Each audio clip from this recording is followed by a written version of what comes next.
Bashir Shai, Bashim Kakadash, double honors to the apostles and elders of Great Millstone, and salutation to the Akim pushing this word in truth and sincerity. This is a CNN article, and everybody's been saying Russia's been at war with Ukraine, but here it says Putin may soon officially declare war on Ukraine. US and Western officials say so. What you've been seeing is not official war. When it comes to the official war, that's when they bring out the thermobaric bombs, yeah? The air sucking bombs, suck air out your goddamn system. Alright, so let's see what this nigga's got to say. Well, at Fujifilm, partnership wait, hold on. Is at the core of what we do. We partner with pharmaceutical companies. You hear Matt Rivers make the case that the Russian progress in this part of the country here is slow and incremental, but you still see it as significant, and you see Putin as a plan. And I want to blank this so you can come in yourself as to essentially partition this. Yeah, I think absolutely. The plan is clearly they are making progress there, and at some point Putin is going to declare victory. That has already taken place, and that ultimately what you're going to end up is something like what you drew. But more importantly, I think over the course of time, the pace of these operations will decrease. This op-tempo can't be sustained. The Russians don't have the forces. It was just described that many of them will take years to replenish and to rebuild. The Ukrainians certainly have the support from the West, but it's not going to die down. But clearly what needs to take place is that the Ukrainians have to pick up the pace, and we've seen that. Even the strike against the two ships here. Right. That's a deep... Show you that here. Yeah, that's a deep strike. The Ukrainians need to increase their deep strikes into sanctuary. The Russians see the Black Sea as sanctuary. They see Russia as sanctuary. They need to get out there, and then that causes the Russians to decrease the amount of forces they can bring forward. So I think ultimately what is going to happen is you're going to see a division of Ukraine that's going to look like that. It'll be achieved over time. And then Odessa becomes a key to close this off. Clearly, Russia could take forces from the Transnistria and over here. That will take probably weeks to a month or so. But Odessa is a target. It's going to be a hard one for the Russians to take. But you don't see any way to keep Putin from getting this. Then the question becomes, how long is the West willing to stand with Ukraine to kick him out, to try to kick him out? But you don't see any way of stopping him from getting that. Very sadly, I don't see anything other than a divided Ukraine at some point. Certainly, President Zelensky would never sign up to that. But I think that will be achieved over the course of time. I think we're into this for years. The pace will decrease over the course of the next few months. And this will look like very much like what the Soviets had in Afghanistan. In terms of the media attention, it's going to be below the radar, and Russia will be punished by an insurgency. And at some point, Russia and Ukraine will have to make a decision as to what ultimately this looks like. There you have it, man. Yeah? It says Russian President Vladimir Putin could formally declare war on Ukraine as soon as May the 9th. A move that would enable the full mobilization of Russian reserve forces as invasion efforts continue to falter.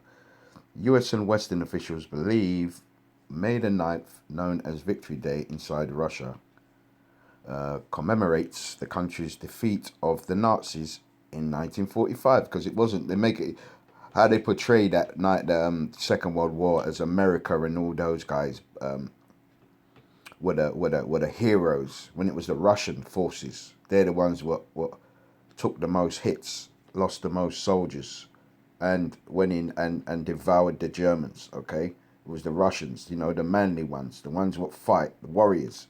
They're not like the Western so-called military who want to drop bombs, kill people, and then go home and kiss the wife and the kids. Yeah? This is why they don't want to go mano to mano, yeah?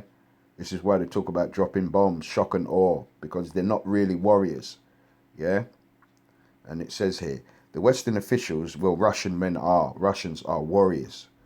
You understand? Living in that cold weather, you got to have some kind of balls about a ballsy person, testicular fortitude. It says here, Western officials have long believed that Putin, even Putin, look at him, riding horses, doing karate, doing all kind of manly things, When you ever seen what's his name?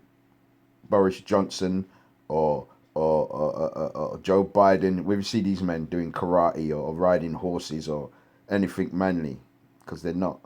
They're cowards.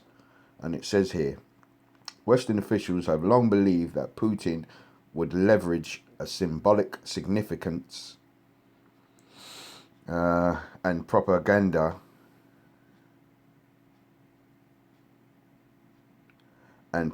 value of that day to announce either a military achievement in Ukraine, a major escalation of hostilities, or both. Officials have begun to hone in on one scenario, which is that Putin formally declares war on Ukraine on the 9th, May the 9th. To date, Putin has insisted on referring to the brutal months-long conflict as a special military operation, effectively banning words such as invasion or war. Goes on to say, I think he would try. What the hell is that in a way? Is that in a way? Yeah, isn't it? It says here, I don't know how you're going to get through that, but that's in the way of the article. It says here, I'm going to drop down, it says, and now the war against Nazis, and would indeed be, indeed, I need is more people and need more Russian cannon fodder. That's the firmer barrack, that's what's coming. Throughout the conflict, Putin has continuously framed his invasion of Ukraine, a country with Jewish president, as a campaign of supposed denazification, a discrimination dismissed, a description dismissed by historians and political observers alike. Yes, because you got to realize Zelensky, the president, is an actor. Yeah, he's put in there as a clown. Yeah, he's a comedian. Look at his background. Yeah, he's not really a so-called a political figure, as they call him. He is